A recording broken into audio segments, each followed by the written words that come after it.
Good evening, Bashar. And to you, good day. My first question is, how do we raise our vibration frequency so we can shift to the higher dimension besides being positive and grateful? Is that a weird question? It's a question that was already answered a little while ago. Do Was it? you Oh, I wasn't remember paying it? attention. I'm sorry. All right. Would you So like to following hear the the answer again? Following the passion? Yes, to Okay. the best you can. And the third part of the answer is no insistence or assumption as to the outcome of the action you take Okay. on your passion. Gotcha. That's the whole formula. I gave the instruction manual. There are no more instructions. Remember that conversation? Gotcha. Now, you mentioned earlier that the universe has negative and positive. Of course, every level does. Does that exist in the higher dimensions? as well? Every level does. It doesn't mean you experience it in the same way. Just as we told you, the negative experience for us is simply not a relevant choice, but we're aware that it is a choice.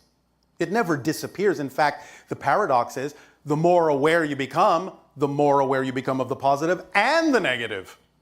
That gives you the opportunity to understand that it's always a choice. Remember when we mentioned that little yin-yang symbol before? Yes.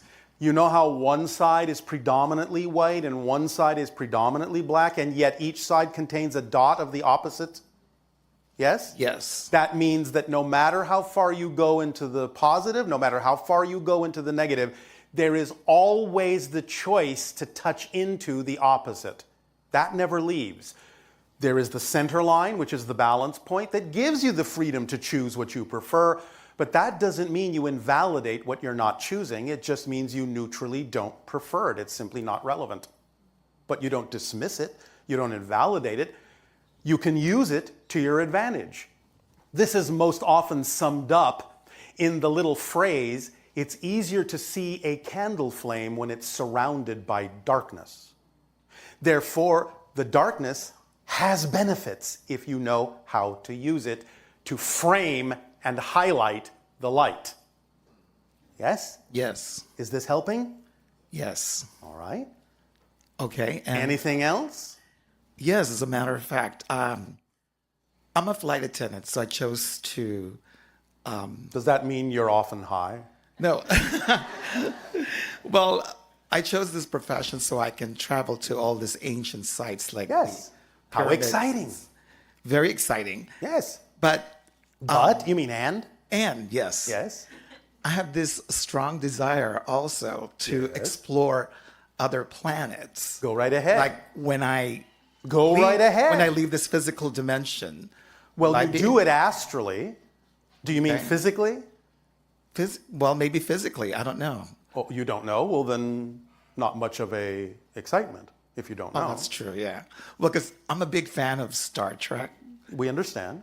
So, So let it guide you. oh, okay. You do visit other places, all of you, when you're asleep, Just in astral form. how come we don't remember them? Well, they may not necessarily be relevant for you to remember those experiences on Earth because they might clutter up your ability to simply live your life. You wouldn't know if you were coming or going. Oh, okay. I see. Gotcha. Yes?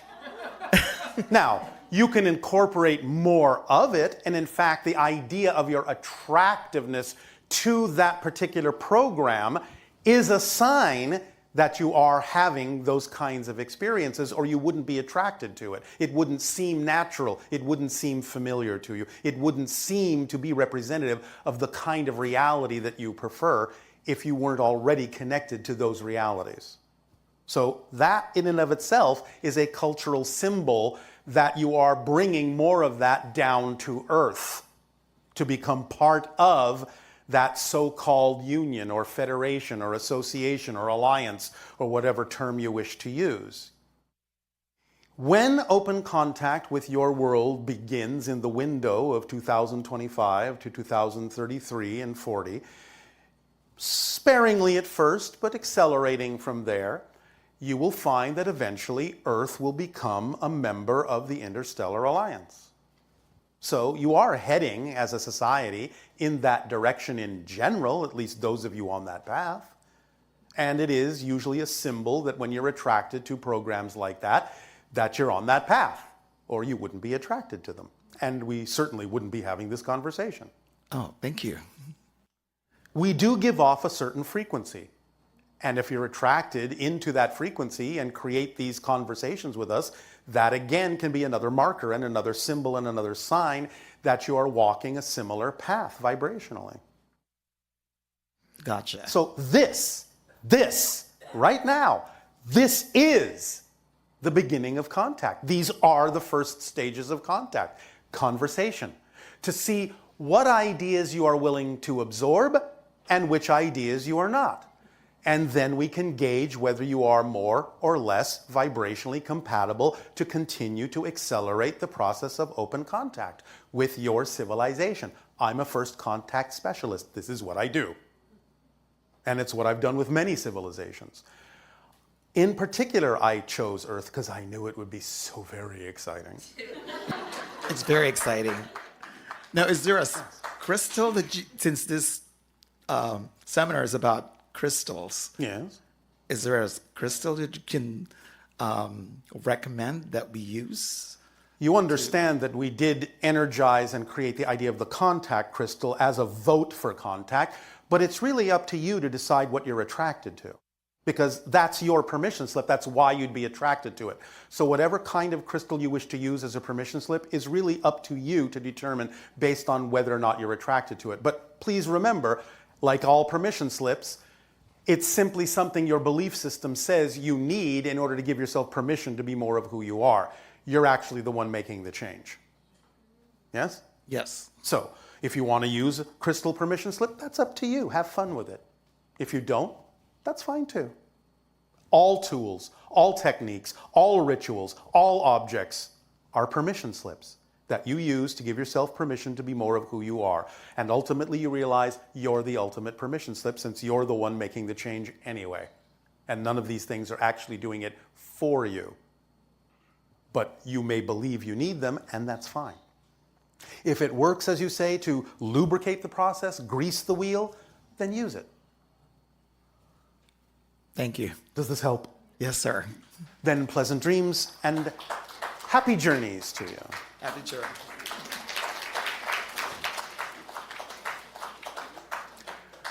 Boldly go.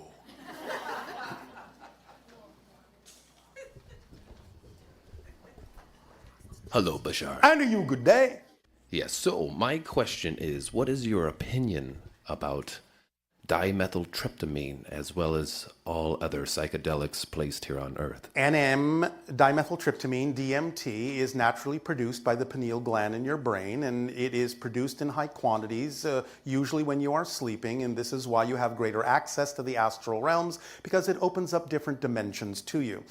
DMT requires also very specific dosages because different dosages operate at different frequencies and create different experiences because they tap into different dimensional realms. Fantastic. When you act on your passion, you do increase the production in very specific ways of DMT within the pineal gland and within the brain and within the body. And it can guide you to those vibrational compatible dimensional realms that will be more representative of the experiences you need to have to continue on your path. So would you recommend, like, let's say, these natural psychedelics for I do awakening? not recommend. You do not. I simply say that you are attracted to different teachers that are produced naturally on the earth by the earth as teachers to guide you. Whatever you are attracted to as a teacher, you can use to your advantage if you do it in an appropriate fashion. But the thing to always remember is that they are engendering within you familiarity with certain kinds of energy states. And eventually the idea is that you generate that state on your own without needing the teacher. At a certain point, continuing to need the teacher instead of generating it on your own becomes a crutch or what you call an addiction. But if you understand that the teacher is simply teaching you how to become familiar with the state that you can ultimately generate yourself, then you are learning the lesson the teacher is designed to teach you. Okay, yeah. Does that help? It was just a question. So Well, and it sure. was just an answer. Yes. So I have one more question. Yes. What is your opinion upon well, let me see if I can formulate a little better.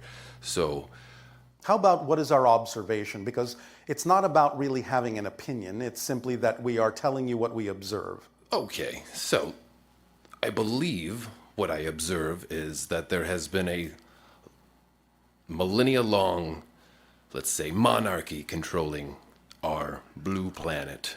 Let's say the 13 bloodlines. Yes. Is that coming to a close soon? Not on that version of Earth, but on yours, it could.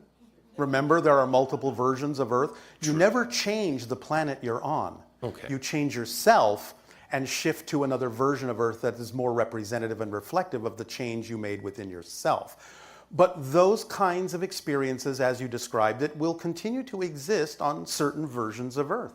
What about this version? What version? This one? Oh, this one? Oh, this one? Oh, this one? Isn't that up to you?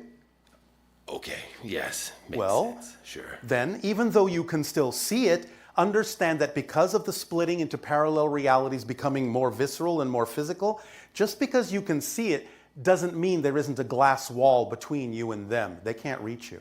Okay, You understand? I understand. So stay in the vibrational state where you are in a different reality. No matter what it is you can see, doesn't mean that it affects you unless you choose to be affected. All right. Yes? Yes, Does that help? indeed. All right.